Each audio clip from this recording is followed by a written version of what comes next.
ऐतिहासिक घटना है पाकिस्तान की। गांव का नाम आया है कोट ईश शाह। यहाँ पर एक महापुरुष हुए हैं जिनका नाम आया है भाई गोपाल दास, बैरागी संत, प्यार से बोलिए धन गुरु नानक। बड़ी ही कमाई वाले बैरागी संत, आज भी इनका डेरा है। ये नाम सिमरन का अभ्यास कराया करते थे, संगत को बिठाकर हजारों की तादाद में नाम सिमरन का अभ्यास। जिस प्रकार यहाँ पर सुखमनी साहब जी के पाठ चलते हैं ना नीचे 24 घंटे, इस प्रकार उनके पास भी कई सुखमनी साहब जी के पाठ चलते थे 24 घंटे। हर से बोलिए धन गुरु नानक, धन गुरु नानक। और संगत हाजिरी बढ़ती थी एक एक करके। एक बार वो नाम सिमरन का अभ्यास करा रहे थे। अभ्यास किस प्रकार, आओ हम भी 2 मिनट कर ले। वाहे गुरु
संगत जुड़ी हुई है।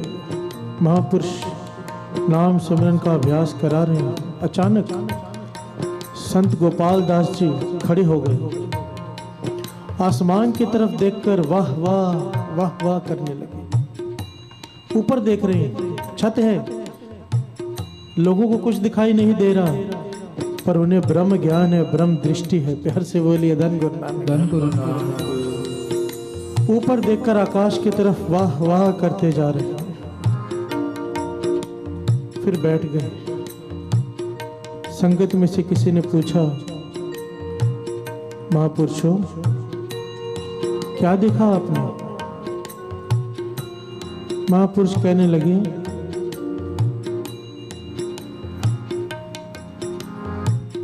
इस गांव के जमींदार का जो नौकर है उसकी मौत हो गई।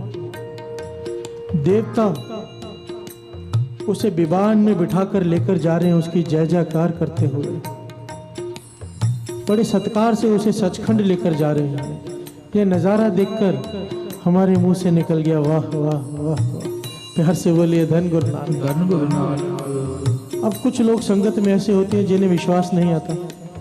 उन्होंने सवाल किया, ऐसे कैसे हो सकता है? महापुरुष कहने लगे, हमारे मुंह से गलती से ये वचन निकल गए, नहीं तो ये बातें बताने वाली नहीं होती। प्यार से बोलिए धन गुरु नानक। अब गुरु साहब जी ने मुंह से निकलवा ही दिया है तो मैं बता देता हूं कि जमींदार का नौकर जो रोज यहाँ पर श्री सुखमनी साहब जी की हाजिरी भरता था, रोज उसका नेम था, जो रोल होती है 2 घंटे की हाजिरी भरता था हर रोज। संगत में रोज आता था, आप सब जानते हो। सारी संगत कहने लगी हाँ। महापुरुष कहने लगे, देखो संगत में बैठा है क्या? संगत में नहीं है। प्यार से बोलिए धन गुरु नानक, धन गुरु नानक। किसी ने कहा, हमने आते वक्त संगत में उसे कहीं जाते हुए देखा था, वो जा रहा था। महापुरुष कहने लगे, हाँ, वो कहीं जा रहा था अपने मालिक का हुक्म मानकर, कहीं से कुछ सामान लेने जा रहा था, तूड़ी लेने जा रहा था, चारा गाय भैंसों के लिए। और उस चारे में से एक सांप निकला, उसने उस नौकर को काट लिया। प्यार से बोलिए धन गुरु नानक, धन गुरु नानक। पर उसकी आदत थी सुखमनी साहब जी के पाठ की ड्यूटी देने की, तो जब सांप ने काटा तब भी उसके मुख में सुखमनी साहब जी की बाणी चल रही थी। प्यार से बोलिए धन गुरु नानक, धन गुरु नानक, धन गुरु नानक, धन गुरु नानक। तो बाणी पढ़ते पढ़ते उसने श्वास त्यागे, तो उसे लेने के लिए देवता आए। प्यार से बोलिए धन गुरु नानक। इसीलिए हमारे मुख से निकल गया वाह वाह। अब भी कई संतों को शंका हुई कि ऐसे कैसे हो सकता है। महापुरुष कहने लगे, थोड़ी देर रुक जाओ, आपको पता चल जाएगा। प्यार से बोलिए धन गुरु नानक, धन गुरु नानक। वाहे गुरु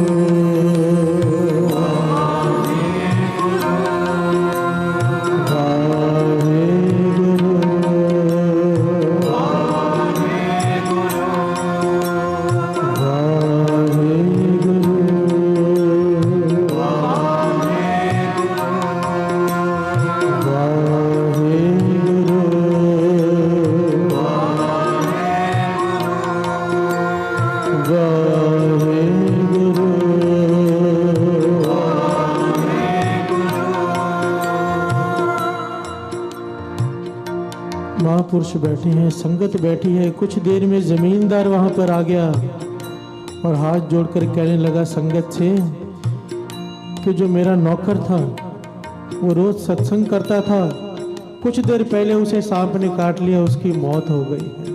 प्यार से बोलिए धन गुरु नानक, धन गुरु नानक। सारी संगत से बेनती है कि उसकी अर्थी उठाने में शामिल हो। प्यार से बोलिए धन गुरु नानक। तब सारी संगत को समझ में आई कि जो महापुरुष कह रहे थे वो सच था, क्योंकि सत्संग से पहले ही नौकर को जाते हुए संगत ने देखा महापुरुष सत्संग कर रहे हैं। एक एक लफ्ज जो महापुरुषों ने कहा वो सच था। प्यार से बोलिए धन गुरु नानक, धन गुरु नानक। सदा सदा प्रभु के गुण गाओ, सदा। अगर सदा सदा गुण गाएंगे तो मरते वक्त भी मुख में प्रभु के गुण ही होंगे। प्यार से बोलिए धन गुरु नानक।